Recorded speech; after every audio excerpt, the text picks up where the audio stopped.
এবারের নির্বাচন জনগণের প্রকৃত প্রতিনিধিত্বে প্রকৃত দেশপ্রেমিকদেরকে সংসদে পাঠানোর নির্বাচন। এই ঢাকা 11 এলাকায় আমার জন্মস্থান, এই এলাকায় আমি বড় হয়েছি, এই এলাকা থেকে আমি বেড়ে উঠেছি। এই ঢাকা 11, এই বাচ্চা ভাগলা আমপুরা ঢাকার এত কাছে হওয়া সত্ত্বেও ঢাকার সকল নাগরিক সুযোগ সুবিধা এই এলাকায় আসে নাই। সুবিধা বঞ্চিত একটা এলাকা হিসেবে এই বাচ্চা ভাগলা সকাল কোন বেড়ায় ফকিরখালী এই এলাকার মানুষ নানান সমস্যায় জর্জরিত। এই এলাকার দীর্ঘ সমস্যা হচ্ছে ট্রাফিক জ্যাম, গ্যাস সংকট, বিদ্যুৎ সংকট, চাঁদাবাজ এবং সন্ত্রাস।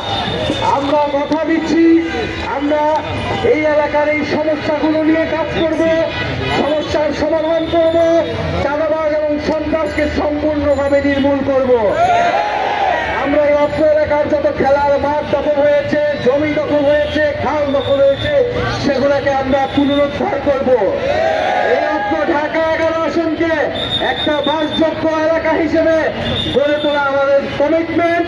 আমরা চাই এই এলাকার যুব সমাজ তারা খেলাধুলা করবে, মাদক থেকে দূরে থাকবে এবং দেশ গঠনে ভূমিকা রাখবে।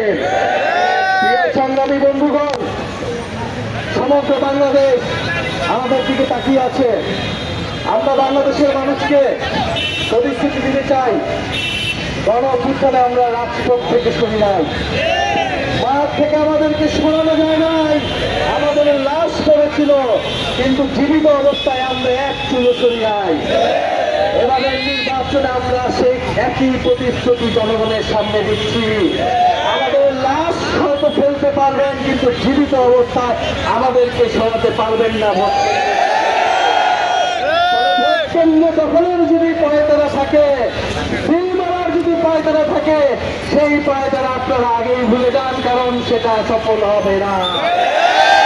সংগ্রামী বন্ধুগণ, আমরা এবার ভোট দিতে আসবো, আমরা ভোট কেন্দ্র পাহারা দিব এবং জনগণের প্রকৃত বিজয়ে আমরা ছিনিয়ে নিয়ে বাংলাদেশকে, মানুষকে বিজয়ী অর্জন করব।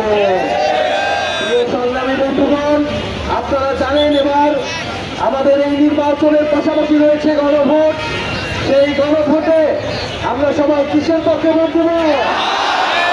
আমরা সবাই হ্যাঁ পক্ষে ভোট দিব, কারণ হ্যাঁ মানে সংস্কার, হ্যাঁ মানে সুশাসন, হ্যাঁ মানে সার্বভৌমত্ব, হ্যাঁ মানে দলীয় নির্বাচনী ঐক্য, হ্যাঁ মানে জুলাই গণ অভ্যুত্থান।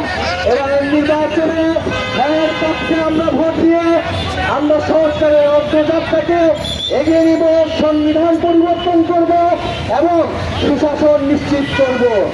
আমরা পরিবারতন্ত্রকে না বলবো, আমরা বৈষম্যকে না বলবো, আমরা দুর্নীতিকে না বলবো, আমরা ইনসাফকে হ্যাঁ বলবো, আমরা সুশাসনকে হ্যাঁ বলবো, আমরা সাপলাগলিকে হ্যাঁ বলবো, আমরা দাঁড়িপাল্লাকে হ্যাঁ বলবো, আমরা সারা বাংলাদেশের দলীয় নির্বাচনী ঐক্যকে আমরা হ্যাঁ বলবো।